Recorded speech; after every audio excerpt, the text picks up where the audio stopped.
നമസ്കാരം. എല്ലാവർക്കും എൻ്റെ ചെറിയ വീഡിയോ പ്രോഗ്രാമിലേക്ക് സ്വാഗതം.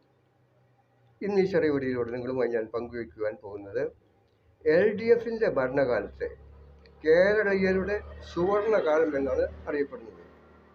LDFിൻ്റെ ഭരണകാലത്തെ കേരളീയരുടെ സുവർണകാലം എന്ന് അറിയപ്പെടുവാൻ കാരണം എന്താണ് എന്ന വിഷയത്തെക്കുറിച്ചാണ് ഇന്ന് എനിക്ക് നിങ്ങളുമായി പങ്കുവയ്ക്കാനുള്ളത്. അതിന് കാരണം ഇപ്പോൾ 10 വർഷമായി കേരളത്തിൽ അതിദാരിദ്ര്യം അനുഭവിക്കുന്ന ആരുമില്ല. ഓരോ മാസവും അവസാനത്തിൽ 2000 രൂപ വീതം ക്ഷേമ പെൻഷനായി ഓരോരുത്തരുടെയും വീട്ടുപടിക്കൽ ദൈവദൂതന്മാരെ പോലെ LDFിൻ്റെ പ്രവർത്തകർ എത്തുന്നു. അതുമാത്രമല്ല, നിരവധി ആനുകൂല്യങ്ങളാണ് പാവപ്പെട്ടവർക്കായി ഈ സർക്കാർ അനുവദിച്ചിട്ടുള്ളത്. ഈ വക കാരണങ്ങൾ കൊണ്ടാണ് LDFിൻ്റെ ഭരണകാലം കേരളീയരുടെ സുവർണകാലമെന്ന് അറിയപ്പെടുന്നത്.